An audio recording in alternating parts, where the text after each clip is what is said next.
Aproximaciones al Medioevo. Curso de Historia por el Dr. Gonzalo Soto Posada.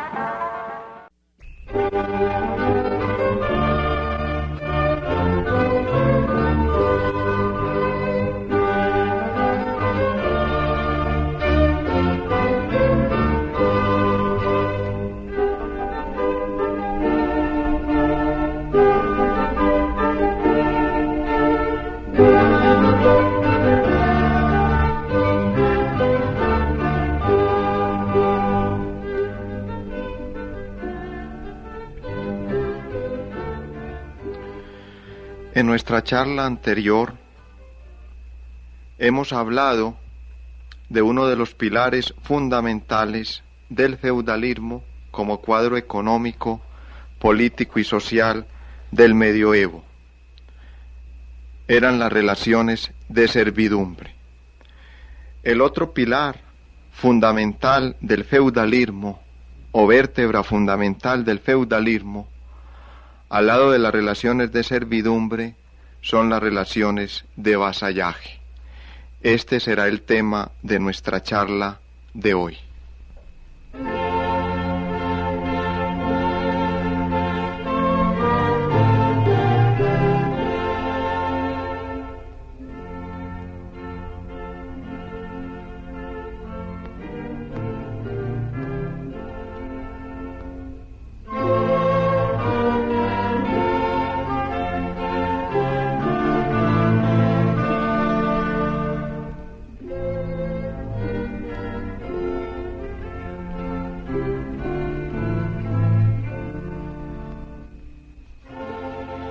Si la servidumbre tenía como eje central de sus relaciones los dominios señoriales, las tenir o tenencias, las corvées o trabajos obligatorios, traducido todo ello en los derechos señoriales, siempre en beneficio del Señor, tema que quisimos resaltar en la charla pasada. En el vasallaje, en cambio, todo gira en torno al contrato feudal, a los derechos feudales, al feudo. Ya en el vasallaje no se habla de tenires o tenencias, no se habla de corvées o trabajos obligatorios, no se habla de derechos señoriales siempre en beneficio del Señor, sino de feudo, de investidura, de homenaje, de derechos feudales, en donde hay una relación bilateral a través del contrato feudal entre quien será el amo y quien será el vasallo. Esto precisamente es lo que queremos explanar. El vasallo es el caballero, el vasallo es el ministerial. ¿Quiénes son los vasallos? ¿Quiénes son los caballeros? ¿Quiénes son los ministeriales? Soporte de esto que hemos denominado relaciones de vasallaje. ¿Qué es en una palabra el vasallaje? Su base fundamento es el contrato feudal. Este se hace siempre entre personas de la misma clase social, para efectos del medioevo, la nobleza. A diferencia de la servidumbre, que es siempre entre personas de distintas órdenes sociales, el señor noble, el campesino no noble. Ahora ambos, señor y vasallo, son nobles. A través de este contrato feudal, como proceso jurídico, señor y vasallo se van a comprometer mutuamente. ¿Cómo se comprometen? El vasallo rindiendo homenaje a su señor, quien le concede el feudo por la investidura. He aquí el eje fundamental de la relación de vasallaje: homenaje, feudo, investidura. Por el homenaje, el vasallo se hace el hombre de su señor y se entrega a él, servicio, sumisión y fidelidad. Se sella esto por influjo de la Iglesia. La época medieval es profundamente cristiana, con un juramento de fe sobre el Evangelio o las reliquias. El Señor, a su vez, le jura fidelidad a su vasallo, protección, y le concede el feudo por la investidura. El feudo es la cesión de tierras, la investidura es el objeto que la representa, acto que se complementa con las visitas a las tierras mismas. Así, homenaje, feudo, investidura conllevan sumisión personal del vasallo, concesión de tierras por parte del Señor, mutua igualdad en cuanto se exige fidelidad de una y otra parte. Todo ello se vuelca, se traduce en los derechos feudales. ¿En qué consisten estos derechos feudales? El vasallo tiene dos deberes principales para con su señor: ayuda y consejo. La ayuda implica asistencia militar y pecuniaria. El consejo, también llamado servicio de asamblea, implica el concurso judicial, ir, asistir y aconsejar a su señor en sus juicios, ya legislando, ya juzgando. La ayuda es el aspecto político del contrato feudal, el consejo su aspecto social. Pero estas dos obligaciones del vasallo son recompensadas por el señor. Hemos dicho que es un contrato bilateral. El señor está obligado a socorrer a su vasallo en caso de ataque. Es el socorro militar, contrapartida de la ayuda. Alimentarlo en caso de que su situación sea deficiente, contrapartida de la ayuda pecuniaria. Y obtenerle justicia, contrapartida del consejo. En el plano económico, corresponde al vasallo defender el feudo, salvaguardarlo como contrapartida de la concesión del usufructo, pagar el rescate como contrapartida por la continuidad de la posesión, indemnización por el abreviamiento, es decir, por la enajenación o traslado total o parcial del feudo.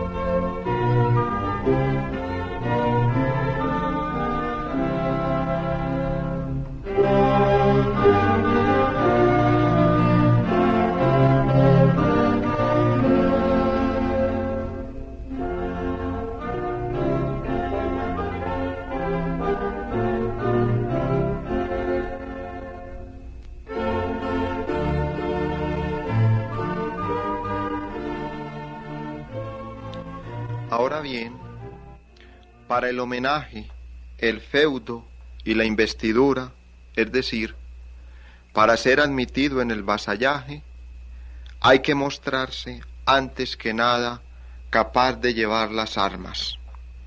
Surge entonces, como gran creación de las relaciones de vasallaje, la institución de la caballería. Es el carácter militar del contrato feudal anteriormente reseñado. El vasallo es, en este sentido, el soldado por excelencia, soldado que combate a caballo, de ahí su nombre, caballero, para distinguirse del pueblo villano que solo puede guerrear a pie.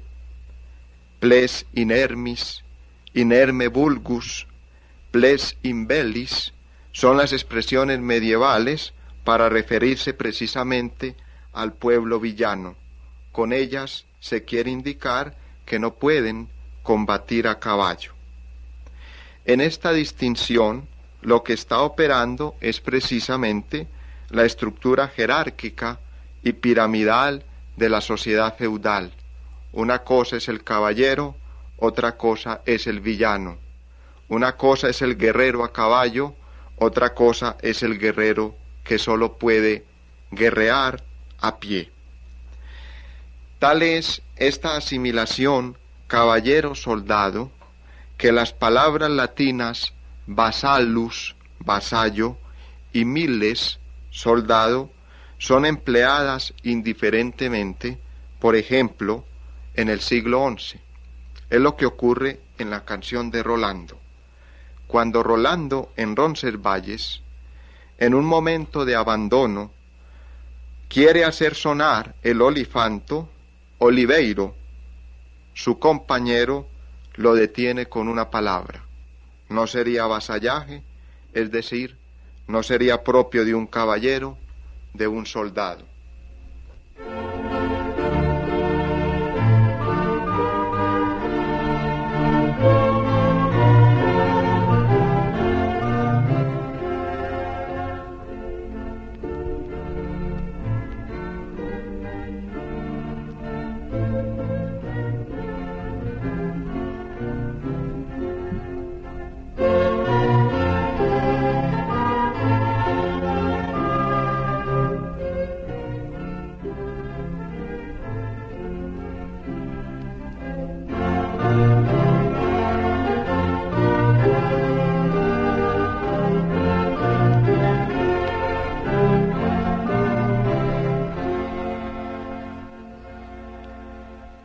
Ahora bien, si con el vasallaje hemos visto aparecer la caballería, el caballero, el guerrero a caballo, con la caballería va a aparecer el ideal caballeresco.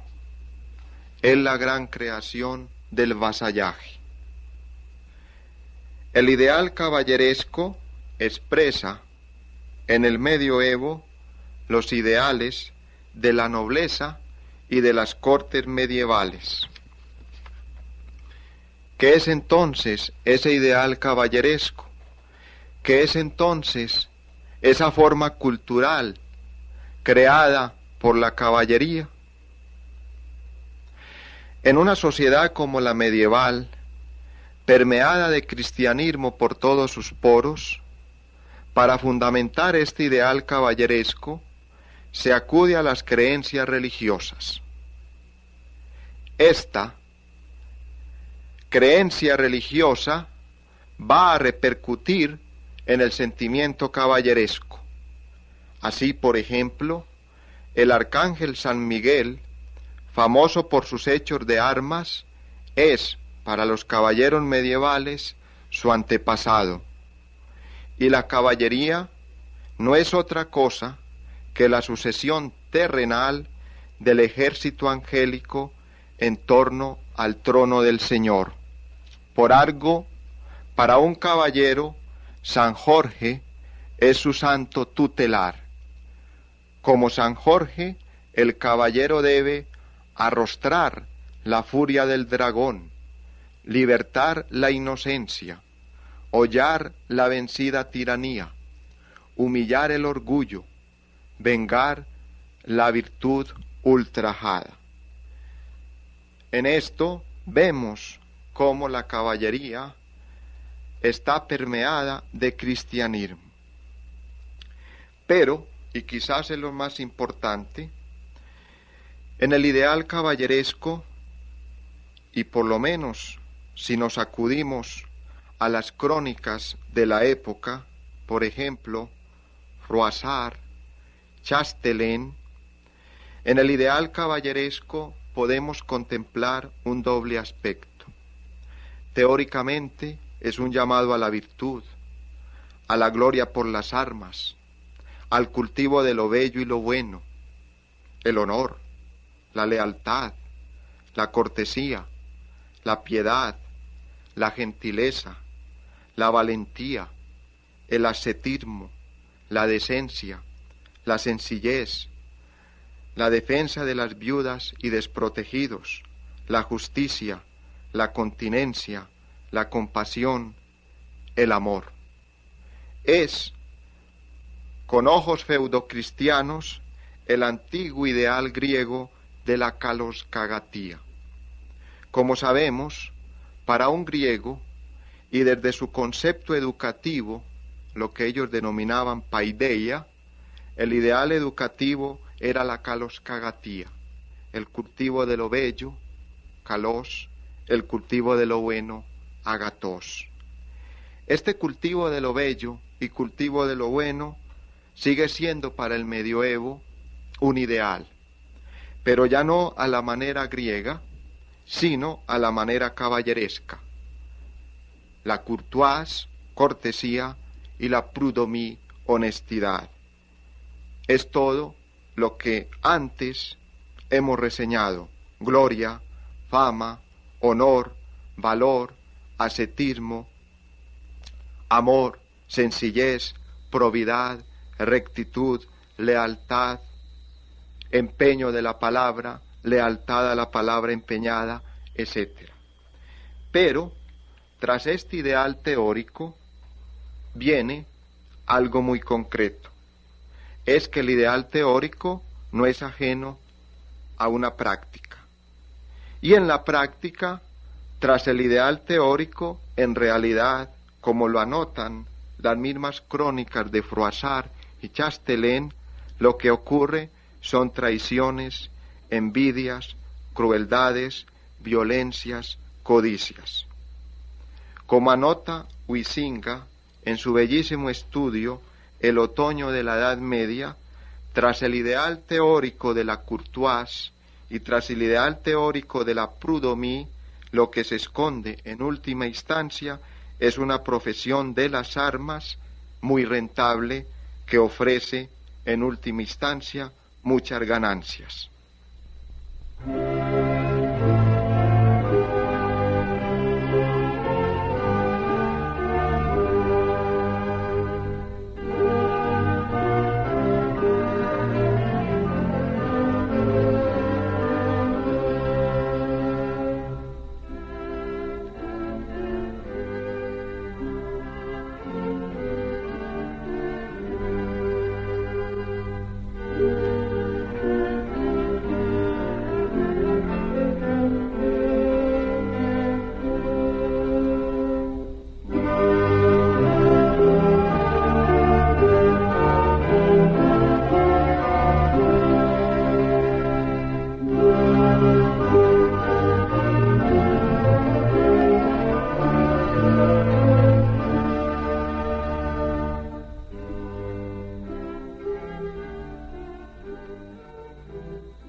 Reseñada la aspiración del ideal caballeresco, tanto en su parte teórica como en su parte práctica, debemos penetrar en otro aspecto de la caballería. Literariamente, ¿a qué da origen el ideal caballeresco?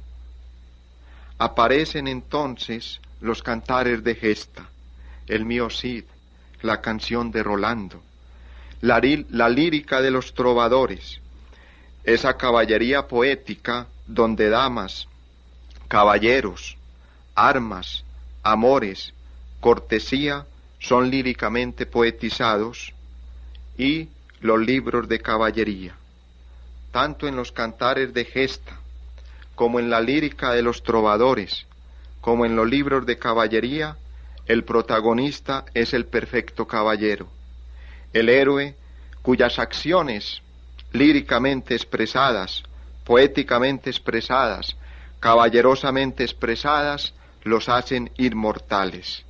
Y con el héroe, la amada, la dama de sus sueños y amores, es la figura del héroe por amor.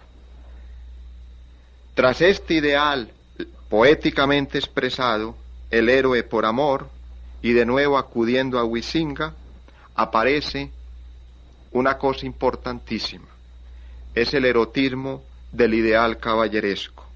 Hay que mostrar el valor, exponerse a peligros, sufrir, morir, todo por la dama de su amor. Y sobre todo, culmen del heroísmo, hay que librarla del peligro mayor, el peligro de los peligros, que pierda su doncellez en manos de otro. Este motivo sexual erótico, este conservar la amada para sí, poseerla, librarla de otros, es el fuego vital del caballero como héroe. De ahí los torneos caballerescos, la gran institución recreativa del ideal caballeresco. En ellos se lucha por la posesión y defensa de la amada, la cual regala a su combatiente cuando ha triunfado parte de su ropa o de su cabello o de su perfume. No sin razón, la Iglesia, tras este erotismo, condena precisamente los torneos, los ve como adulterios o sexualidades. Ahora bien, tras el aspecto literario del ideal caballeresco, históricamente su otra gran creación son las órdenes militares, templarios, sanjuanistas, caballeros del Santo Sepulcro, etc. Estas órdenes militares quieren ser encarnación de la nobleza de ánimo y espíritu del guerrero cristiano. Hacen votos como las órdenes monásticas, por algo se llaman órdenes militares, y tienen sus rituales de coro y misa. Su gran enemigo en el medioevo va a ser el Islam. La lucha contra este es el soporte teológico de su constitución. Esto en lo teórico. En la práctica, como hemos anotado con el ideal caballeresco mismo, se convierten en grandes instituciones políticas y económicas, inmensas potencias financieras y en constante juego de intereses políticos.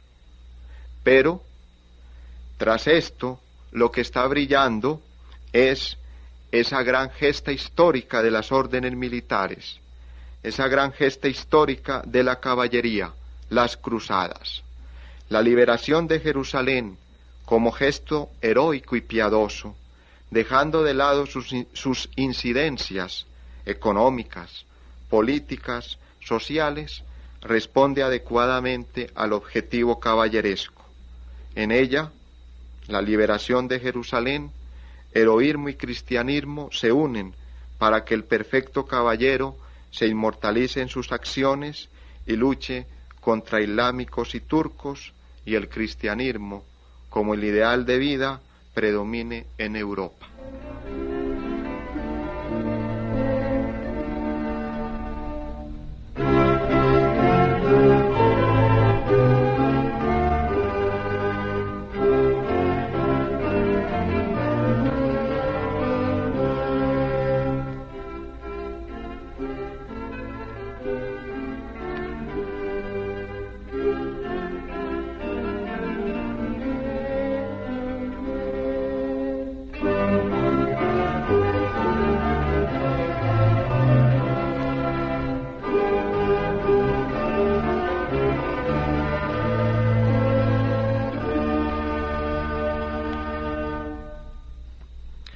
Para terminar nuestra charla, entonces, sobre las relaciones de vasallaje, oigamos cómo, en la misma descripción de los medievales, se venían a consolidar estas relaciones a través del homenaje, el feudo y la investidura.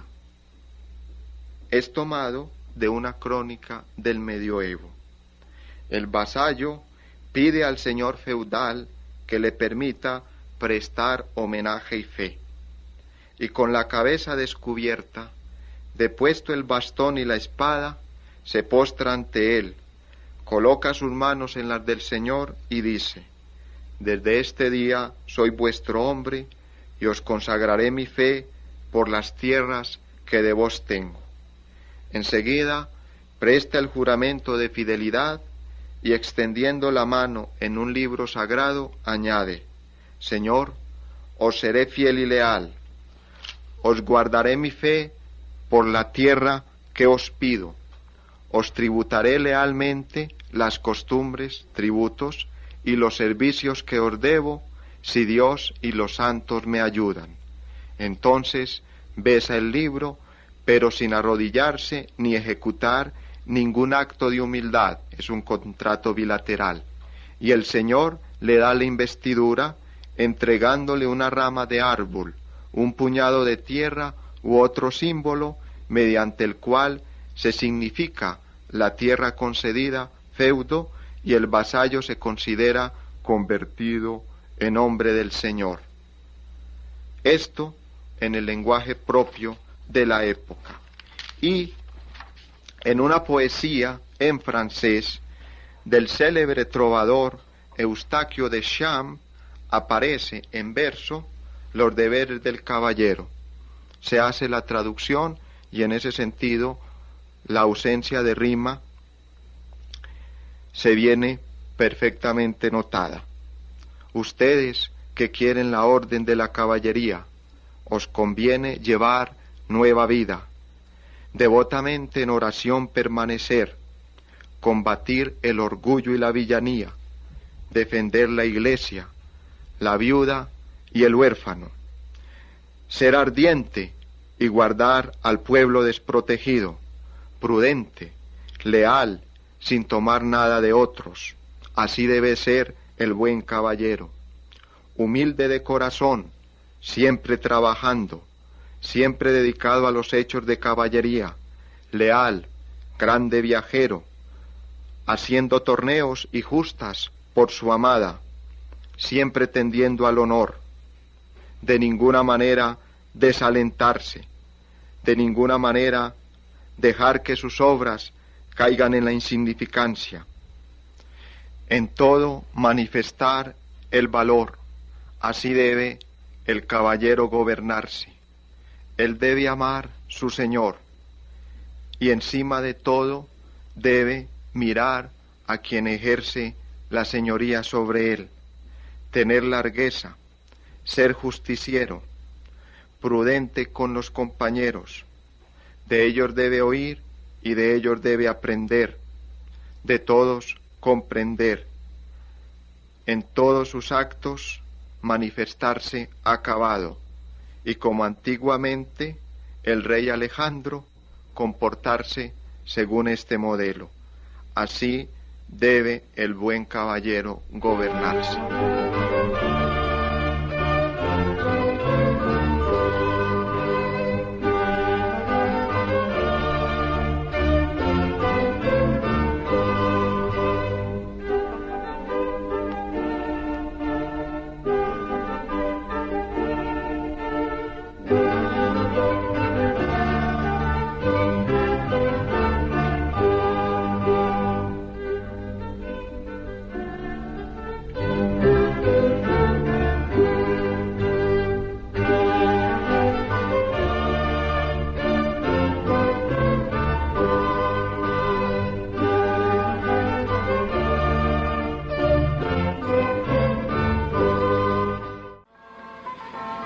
Aproximaciones al Medioevo.